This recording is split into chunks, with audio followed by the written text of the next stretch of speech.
Hello everyone, my name is The Humble Gamer. Welcome back to part 3 of my playthrough of SpongeBob SquarePants Battle for Bikini Bottom Rehydrated. So, we're back in the same place I left off in the last episode. I actually have reloaded the game, so all of these boxes and everything are back here, but that's all fine and dandy. We're just going to continue. I'm going to try not to hold myself back this time around, because the last 2 episodes I realised were a little bit slow. I sort of took my time, I was looking around a lot. I mean, it's all very pretty, you know, I've said that quite a few times so far. But it's very pretty to look at, but I shouldn't hold myself back and stand around for minutes at a time like I have been, because this game's actually it's more shorter. It's short. I'll just leave out the word more. It's shorter than you think it is. I mean, there's 9 levels. Or 9 worlds, I should say, sorry, not 9 levels. There's 9 worlds in the whole game, and there's 3 in each section of Bikini Bottom.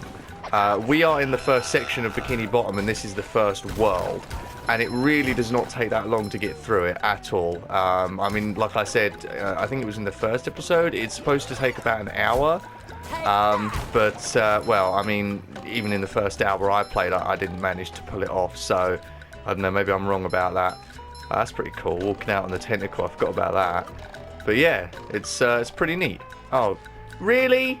Really, dude? Really? You put an invisible wall there.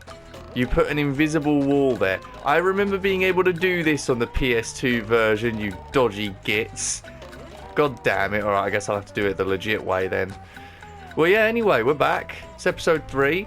We're getting on with it. Last episode I ended off by having a rant about games journalism. I'm not going to bring that back up, to be honest. I mean, I've got a lot more to say about it, but I'm not going to bring it back up again, because it's just, you know, it is what it is. And I've got a lot of other stuff to talk about in regards to Spongy Bobble as well. So also, have I shut my bedroom door? Hold on.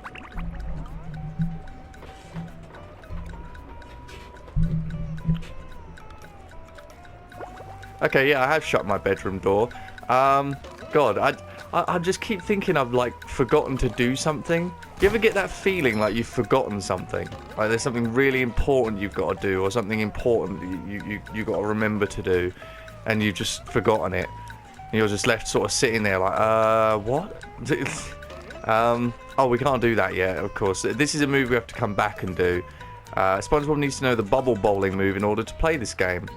Yeah, so we'll come back for this later down the line. Also, do you know what? Oh man, I don't want to pause too much actually.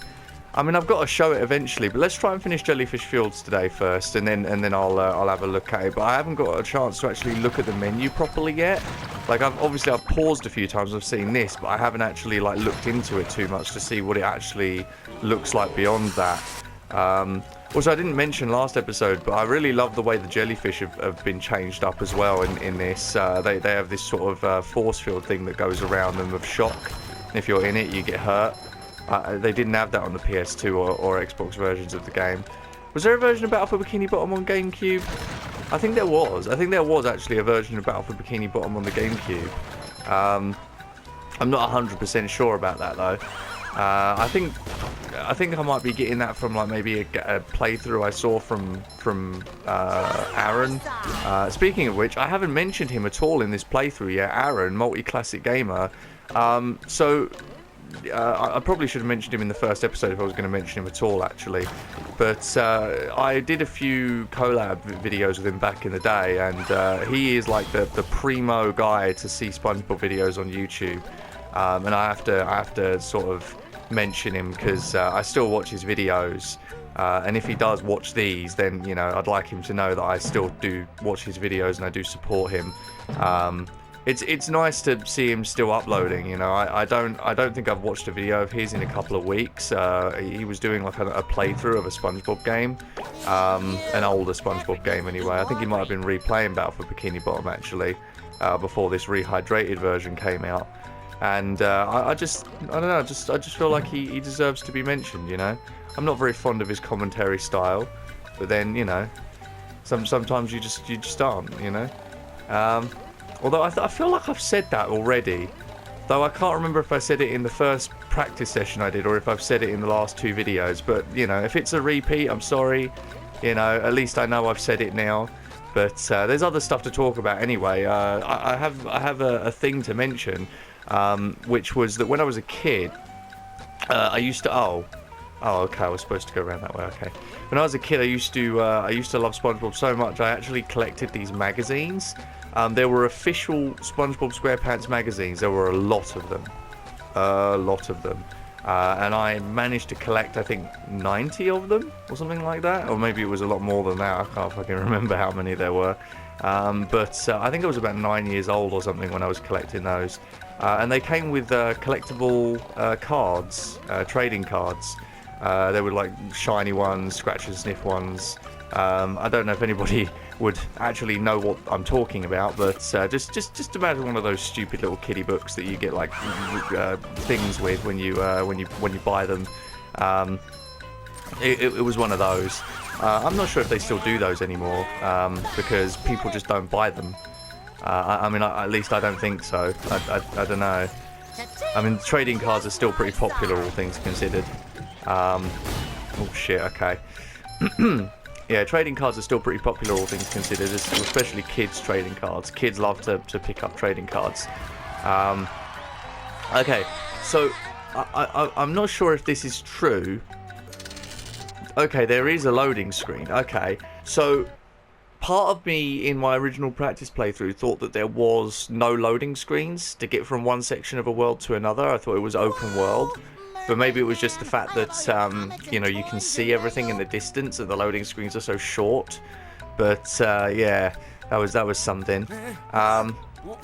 Fucking Mermaid Man's voice in this. Mermaid Man's voice is probably the worst, like, even more than Mr. Krabs in this game, because he just sounds nothing like Mermaid Man. He just sounds absolutely nothing like Mermaid Man. At least the Mr. Krabs guy tries to get that inflection in his voice that Mr. Krabs has, but Mermaid Man just... Mermaid Man's got a really wheezy old man voice, you know, and it's very unique, you know, like copying it is not going to be exactly possible. It's not an exact art, but I feel like the guy who voiced this character just did not put any effort in at all. So, but then we are talking about the PlayStation 2 and the GameCube game and all that sort of thing. It was a long time ago. They couldn't really afford it. And I think those actors are dead now, so it's not like they could get them to come back and re-record the same lines and put them in or something. And even then, like, you know, they've pulled the audio straight from the original game, so would they actually be able to get the audio recordings and have them sound anything similar to the rest of the audio in the game? I don't know. Well, anyway, let's get past that.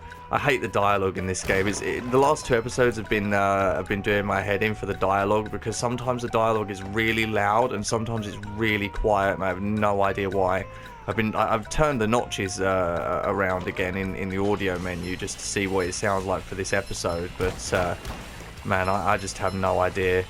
But yeah, anyway, this is one of the other mechanics of Battle for Bikini Bottom that you'll see quite a bit, is SpongeBob or Patrick going down slides.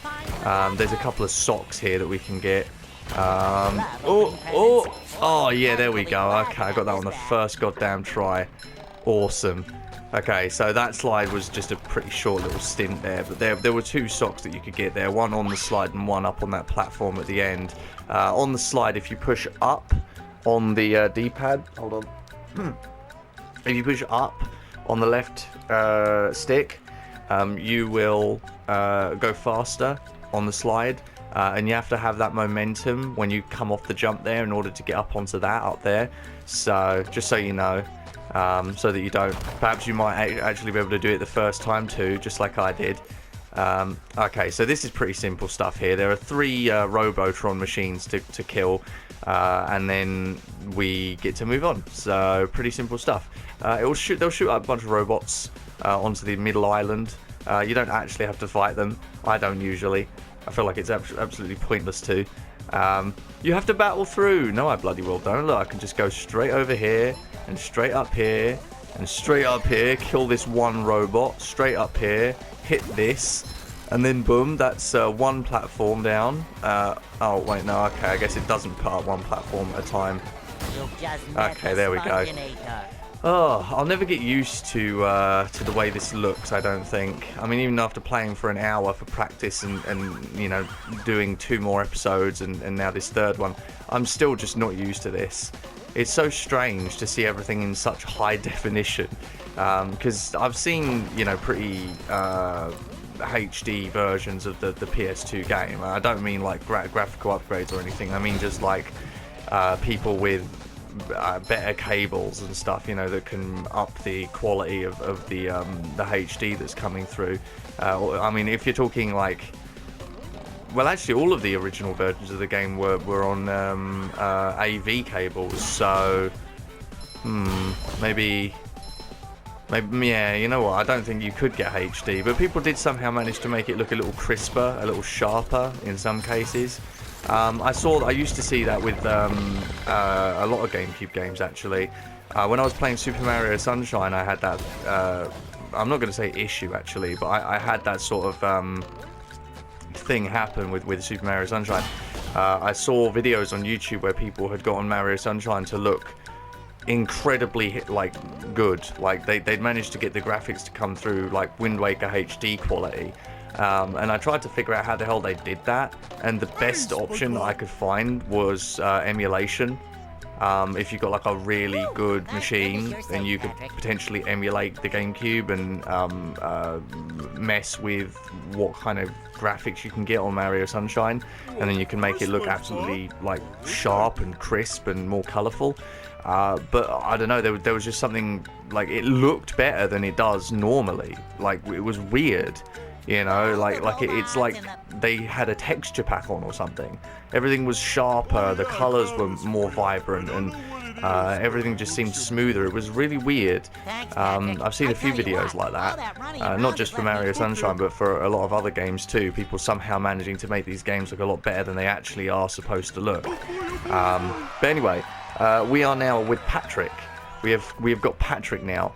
Oh shit! You know what I've just realised? I did not put my timer on at all when I started this recording. I don't know how long I've been recording for. Oh, that's not good at all.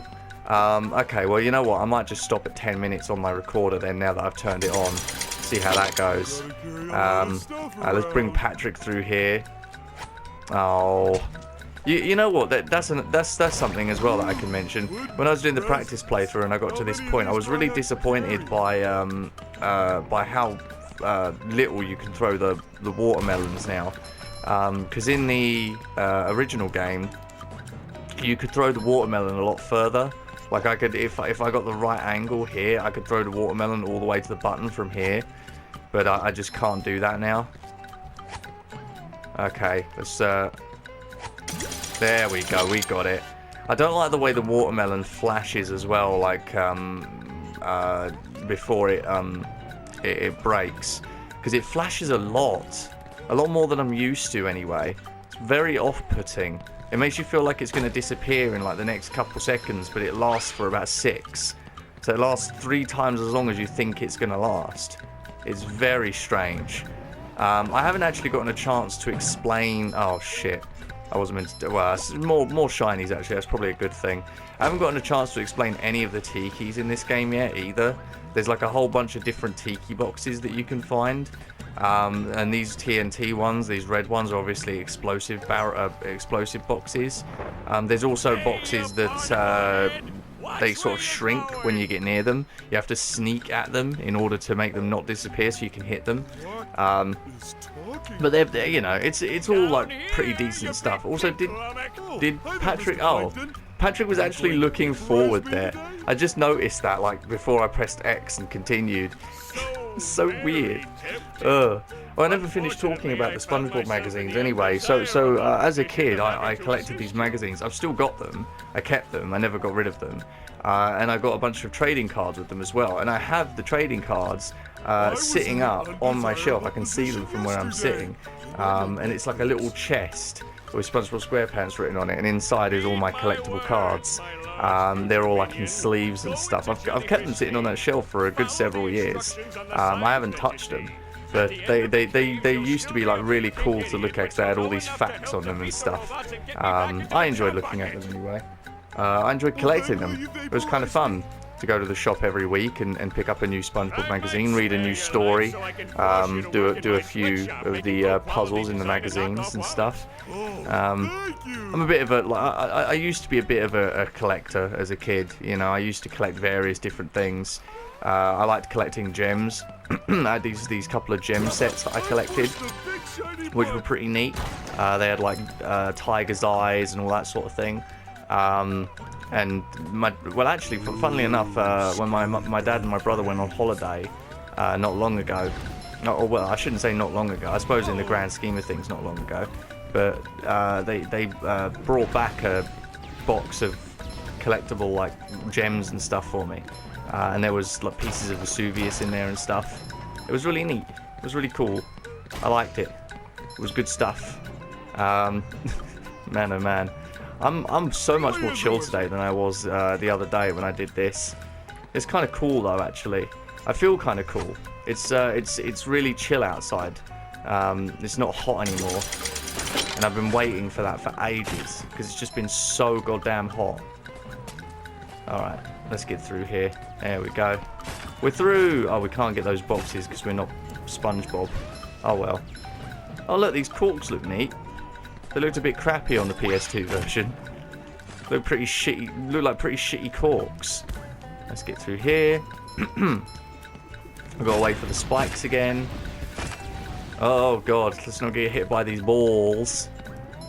My balls! My balls!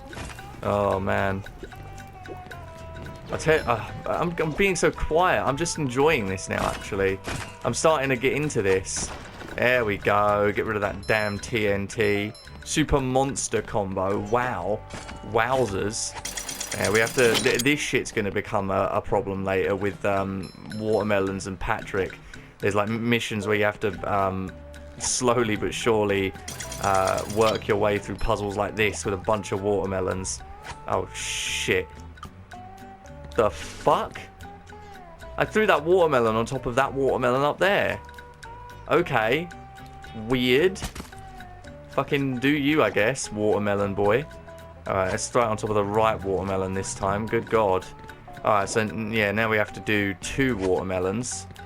1, 2, and up we go. There we go. We've done it. Oh, and now we've got Patrick on a slide. First time we're seeing Patrick go down a slide. Try and get a few boxes here. Get some shiny objects. Did I just take damage? I did. I just took loads of damage. Oh shit. Okay, well that was close. Oh, what the hell happened there? I took immediate damage and then immediately healed. Okay, that was weird. That was really weird. Got a lot of shiny objects though. That was something I didn't mention as well. Well, there's a lot of things I haven't mentioned yet. But the shiny objects you have to give Mr. Krabs. I mentioned that you have to give him about 100,000 in total. That isn't including like any of the shiny objects that are needed to open up stuff around the game, which is like probably another 80,000 or so shiny objects. So to get like every spatula and every other collectible in the game, you need like upwards of 200,000 shiny objects in total. And I mean, you can see we've already got like 3,000. I'm not sure if that's what I would normally have had by this point or not. I think it would be. But we will end up spending that on, on all of these things that we need to purchase to access collectibles and stuff. Oh shit, that was not supposed to happen. What the fuck? Okay. So these are throw ice, not throw fruit. Although they are technically still fruit, I guess, in the game's files. But when you throw them at water, the water will turn to ice and you can walk on it. And there's just one collectible out there to get, so that's all we need there. Let's kill some more of these bastards. Let's kill this guy and collect some paint. Oh man, I'm absolutely enjoying every moment of this. It's a really, really like knee-smacking good time. Oh, okay, right. Well, there you go. That worked.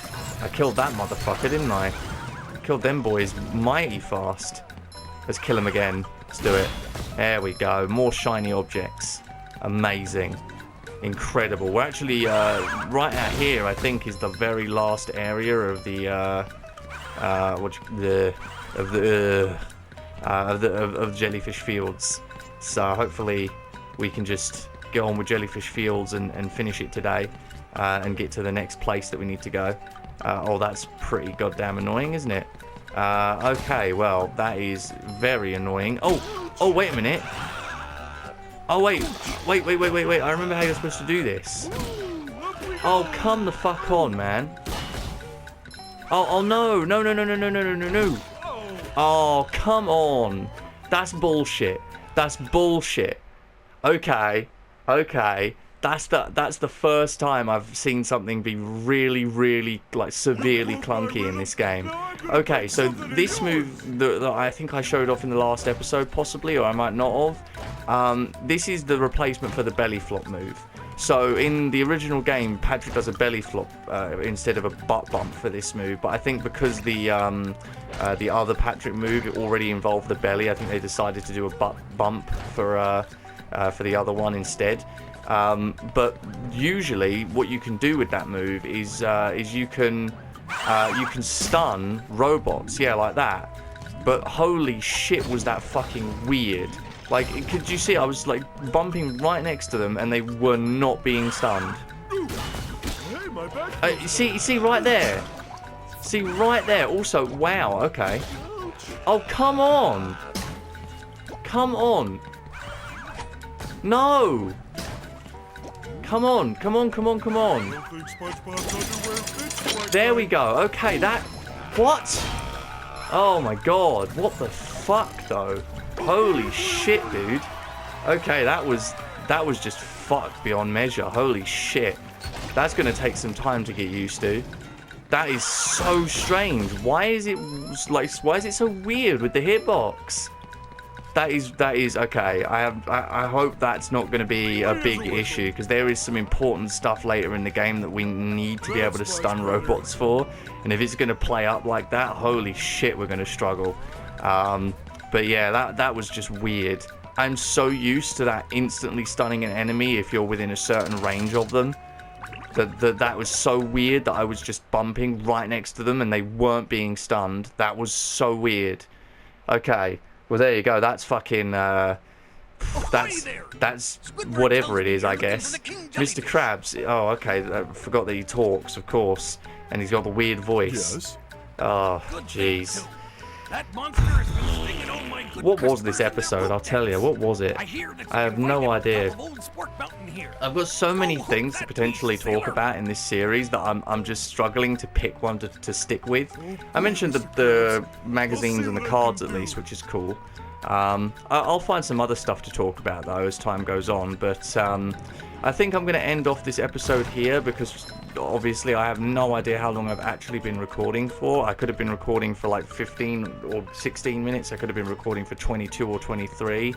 I mean, that's my biggest worry really. I'm at 11 minutes now, and that's having pressed the start button like way into the video, so I have no idea where I am like at actual time. I suppose we can do just maybe a couple minutes more. If I end up a bit over 20 minutes, I don't mind. If I end up a lot over 20 minutes, then, you know, this will be a one-off in terms of longer videos, I'm hoping. I just can't believe I forgot to press the fucking stopwatch button. That's so weird of me. I usually remember that shit. Oh, it's the Tartar guy. Except he doesn't... he doesn't shoot Tartar anymore. I've been told he shoots mayo now, which is very obvious because he has a mayo bottle. Also, okay, wow, fuck you, you piece of fucking shit. All right, good God. Oh look, it's the battle arena for Mrs. Puff. I can see her over there, having a little fucking spaz attack. All right, well, yeah. Do you know what? We're gonna end it here. I have no idea what that episode was, man. I try my best, okay? It's just what I do. But we'll leave it here. Thank you very much for watching this episode of SpongeBob SquarePants Battle for Bikini Bottom Rehydrated. We're almost done with Jellyfish Fields. This is the last area. The top of this area is where we'll meet the final boss. And then after that, it's a slide, a jump, and a spatula to the exit. And that's it. for Jellyfish Fields, then I think we'll be left with one thing to come back here later for, and we can move to the second level of the game. So, yep, thank you very much for watching, and I'll see you next time. Bye-bye now.